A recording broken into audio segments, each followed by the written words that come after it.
Hi, One Best PR Videos. I'm Peter Loshak. We're going to take a look right now at the top 25 in college basketball from an ATS perspective. Today is February 9th.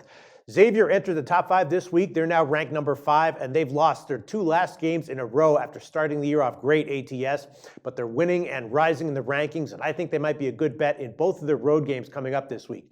They have Creighton on the 9th and then Butler on the 13th, and Xavier's 5-2 against the spread on the road this year. They've covered their last 3 road games, and their last 2 were by margin. So Xavier's looking pretty good to me this week on the road. Then number 2, Maryland has covered 3 of their last 4, but they're playing pretty close to their spreads. They might continue to be a good bet on their unders going forward, though. They've gone under in 6 straight, and that's looking like a solid trend that might be likely to roughly continue going forward.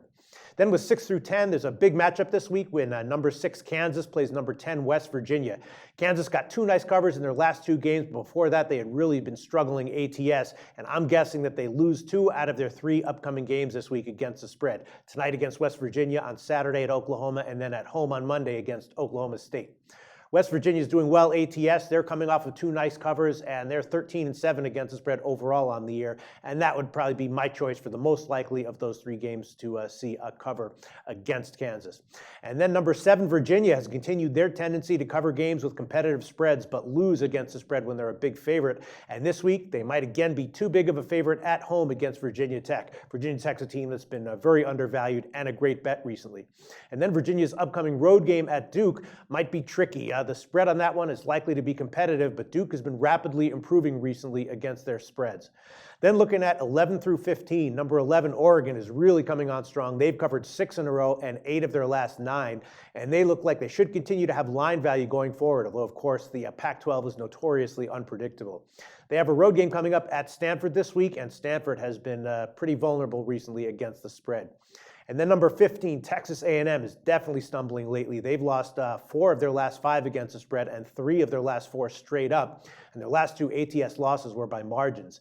And they might again be overvalued this week on the road at Alabama and LSU. Neither of those teams have been ATS juggernauts this year, but Texas A&M has also been particularly vulnerable on the road at 1-4-1 against the spread on the road. And then with 16 through 20, number 18, Purdue, took another ATS loss in their last game, and they've now lost 4 out of their last 5 against the spread. But number 17, Arizona, is looking good ATS. They've covered 3 in a row, and they might have a nice edge in their upcoming home game against UCLA, who's lost 4 of their last 5 road games against the spread in the Pac-12, and the last 2 by margins.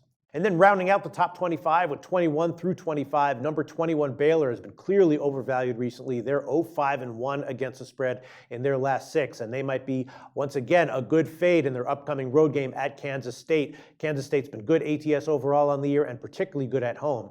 And then finally, number 24 Texas has been one of the most undervalued teams in the country recently. They've covered their last 7 games in a row, and they also went under in all 7 of those games, which really shows you how effectively they've stepped up their defense over the past few weeks.